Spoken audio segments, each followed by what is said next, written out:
جب افطار ہوتی ہے ہم افطار کے علاوہ ایک ڈش جو ہے وہ اگر ڈنر کی ایڈ آن کر لیں تو ہمارے بجٹ پہ کیا اثر آئے گا؟ تو رانیہ آپ بتائیے. یہ اتنا اچھا اور بہترین سوال ہے. آپ یقین کریں کہ پچھلے زمانے میں پہلے ابھی آج سے کوئی 10-15 سال پہلے ایسے ہی ہمارے گھروں میں بھی ہوتا تھا کہ جب دسترخوان لگتا تھا افطار کا تو اس کے ساتھ ہی کھانا جو بھی کچھ کھانا ہے وہ روٹی سالن جو بھی کچھ ہے وہ آ جاتا تھا. اور افطار کے ساتھ ساتھ ایک آدھ ظاہر کھجور سے ہم نے افطار کیا, پانی پیا, اور جو بھی ہمارے پاس افطاری بنی ہوئی ہے ہم نے وہ تھوڑا سا لیا اور اس کے ساتھ ہی ہم نے کھانا بھی کھا لیا. فوراً یہ سارا کام ہوتا ہے اور اس کے بعد ہم نے نماز کے لیے ہم لوگ اٹھ گئے. یہ ایک بہترین طریقہ ہے, سنت طریقہ ہے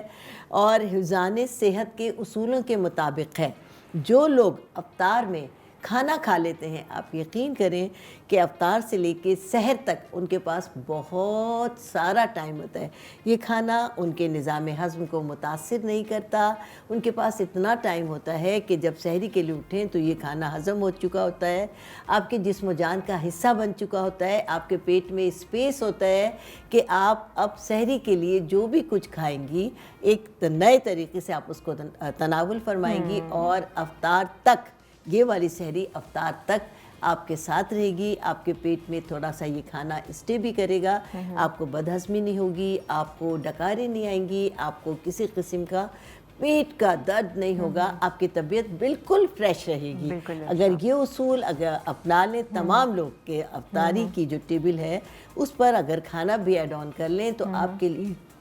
بہت ہی فائدہ مند. اچھا ویسے آپا یوزلی جیسے آپ نے کہا کہ افطار پہ ہم سارے آئٹمس رکھ دیتے ہیں, کھایا کچھ نہیں جاتا ہارڈلی, کیونکہ اس وقت ہم ہوتے ہیں اسٹارونگ پوزیشن میں ہوتے ہیں, بھوک لگ رہی ہوتی ہے تو وہ آپ ہوکے میں آ جاتے ہیں کہ یہ بھی کھائیں گے یہ بھی کھائیں گے لیکن کھایا نہیں جاتا. تو میں چاہوں گی کہ ہم اس بات پر تھوڑا سا زور دیں یا اس بات پر بات کریں کہ آپ کے ڈائننگ ٹیبل پہ یا دسترخوان پہ کیا کیا ایسی چیزیں رکھیں کہ آپ کا شوق بھی پورا ہو جائے اور اس میں آپ کے بجٹ پہ بھی اثر نہ پڑے. آپ کا اگر آپ ڈنر پلان کر رہے ہیں تو اس میں ڈنر کی چیز کیا ہونی چاہیے اور کیا ایسی چیزیں ہونی چاہیے کہ جس پر آپ کے اسٹمک پہ اثر نہ پڑے, کیونکہ یوزلی یا تو فوڈ پوائزننگ ہو جاتی ہے لوگوں کو اور اسٹمک کے ہی سب سے زیادہ جو ہے نا وہ بیماریاں رمضانوں میں یا عید کے موقع پر جو ہیں وہ آتی ہیں. بالکل بالکل یہ ہوتا ہے کہ دیکھیے ہمارا جو زندگی کا معمول ہے عام دنوں میں ہمارا جو روٹین ہوتا ہے صبح کا ناشتہ, دوپہر کا کھانا, شام کی چائے, رات کا کھانا اور بیچ میں کچھ بھی ہمارے ساتھ برنچنگ چلتی ہی رہتی ہے ہم لوگ. لیکن ماہ رمضان میں اللہ کے فضل سے سنت کے مطابق ہم نے صرف 2 ٹائم کھانا ہے, یعنی افطار میں اور سحری میں. تو اس کے لیے یہ ہوتا ہے کہ چونکہ ہمیں سارا دن کھانے کی عادت ہو جاتی ہے تو ہم جب افطاری کا جب دسترخوان لگتا ہے, جب ٹیبل لگتی ہے, اس پر انواع اقسام کی جب چیزیں ہوتی ہیں تو ایک